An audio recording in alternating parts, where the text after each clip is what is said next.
Welcome to HPC News Bytes, a weekly show about important news in the world of supercomputing, AI, and other advanced technologies. Hi, everyone. Welcome to HPC News Bytes. I'm Doug Black of Inside HPC, and with me is Shaheen Khan of OrionX.net. A classic enterprise application of HPC is high-frequency trading, in which investors use supercomputers to achieve stock trading speed advantages measured in milliseconds. But now, traders on a European futures exchange are shaving that time frame down to 1,000,000 times faster than a millisecond.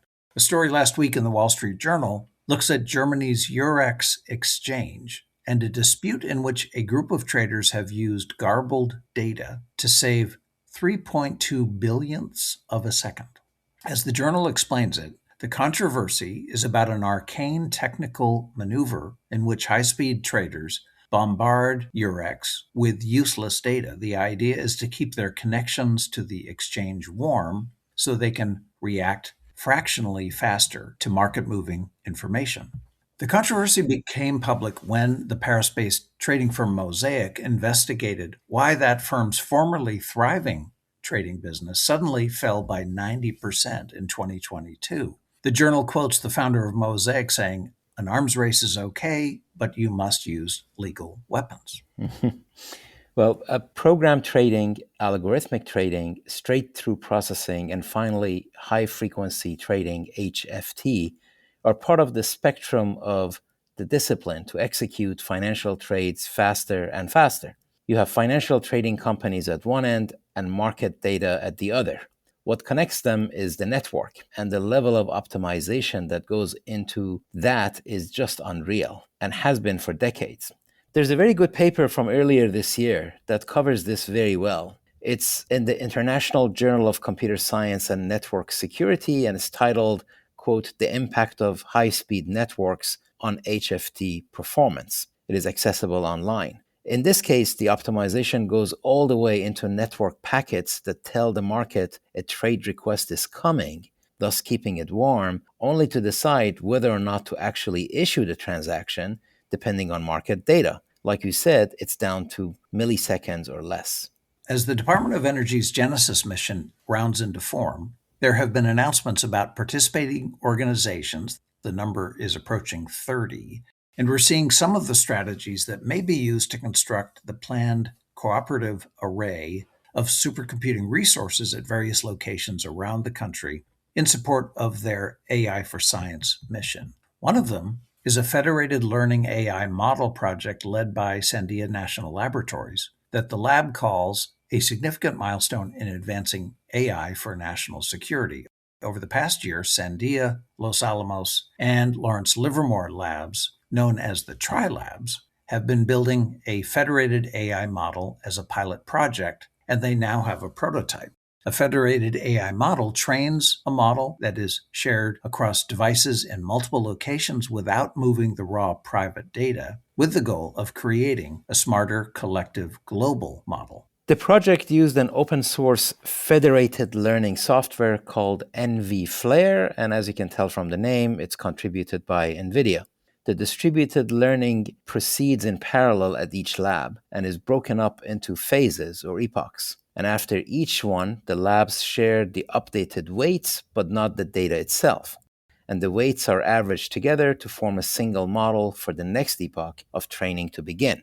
Continuous and federated training is one of the next stages of AI and critical for achieving high-quality learning and therefore inference. Ability to use classified datasets for training without sharing them is itself a critical requirement for government and commercial applications. Tech media mostly concerns itself with how AI technology is evolving and advancing, with less focus on the possible negative ramifications of AI as it approaches artificial general intelligence and superintelligence levels of performance. Certainly and naturally, we don't hear concerns from AI vendors whose mission, of course, is full speed ahead. But there is a serious group of technology thinkers, analysts, and academics deeply troubled by the possibility of dystopic AI. This group has been labeled the Doomers, And MIT Technology Review has published a lengthy article on the doomers' perspective and how they've adjusted their outlook as AI progress has apparently stumbled a bit of late. We're referring to the somewhat disappointing reception given to GPT-5 from OpenAI, whose CEO had said in 2024 that AGI may arrive this year and superintelligence by 2030. At the heart of the Doomer View is a call for technologies, measures, and policies for greater AI safety before the industry develops systems it can't control. From their perspective, AI's slowed progress merely means the world has more time, a bit more time, to come to grips with AI. I'll quote a characteristic statement from the Doomer Group. Joshua Bengio, winner of the Turing Award and chair of the International AI Safety Report, said, quote, "The overall landscape for AI governance and safety is not good. There's a strong force pushing against regulation. It's like climate change. We can put our head in the sand and hope it's going to be fine, but it doesn't really deal with the issue." He later added, "Like many people, I had been blinding myself to the potential risks to some extent. You're excited about your work and you want to see the good side of it. That makes us a little bit biased in not really paying attention to the bad things that could happen. Even a small chance, like 1% or 0.1%, of creating an accident where billions of people die is not acceptable." It's the global question of our times, and it's an important article because it highlights how serious the industry's views are. AI is already impacting businesses and societies. Some people believe that policymakers should make sure short-term impacts of AI are covered before focusing on medium and long-term issues. Short-term impacts of AI, like deepfakes, clever cyber attacks, job elimination, or an AI bubble, get a good amount of attention these days. But all aspects of AI policy are important, and this article discusses the long-term impact. AI is not done yet, of course, and progress needs to continue for both business and social benefits. It's not easy to manage risk in the face of something that is unknown and transformative.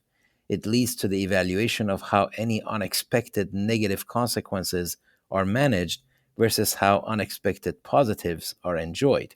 For example, Nobel Prize winner Geoffrey Hinton said that his focus has been on the longer-term threat. Quote, "When AI gets more intelligent than us, can we really expect that humans will remain in control or even relevant?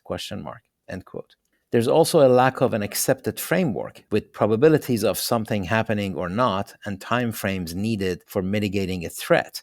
UC Berkeley professor Stuart Russell says it, quote, "isn't about imminence. If someone said there's a 4-mile diameter asteroid that's going to hit the Earth in the year 2067, we wouldn't say, 'Remind me in 2066 and we'll think about it,'" end quote. Now, it has been said that logic is always on the side of the naysayer. But on the positive side, the article says, quote, "Most people I spoke with say their timelines to dangerous systems have actually lengthened slightly in the last year, an important change given how quickly the policy and technical landscapes can shift. Let's hope for that." All right, that's it for this episode. Thank you all for being with us. HPC News Bytes is a production of Orion X in association with Inside HPC. Shaheen Khan and Doug Black host the show. Every episode is featured on InsideHPC.com and posted on OrionX.net. Thank you for listening.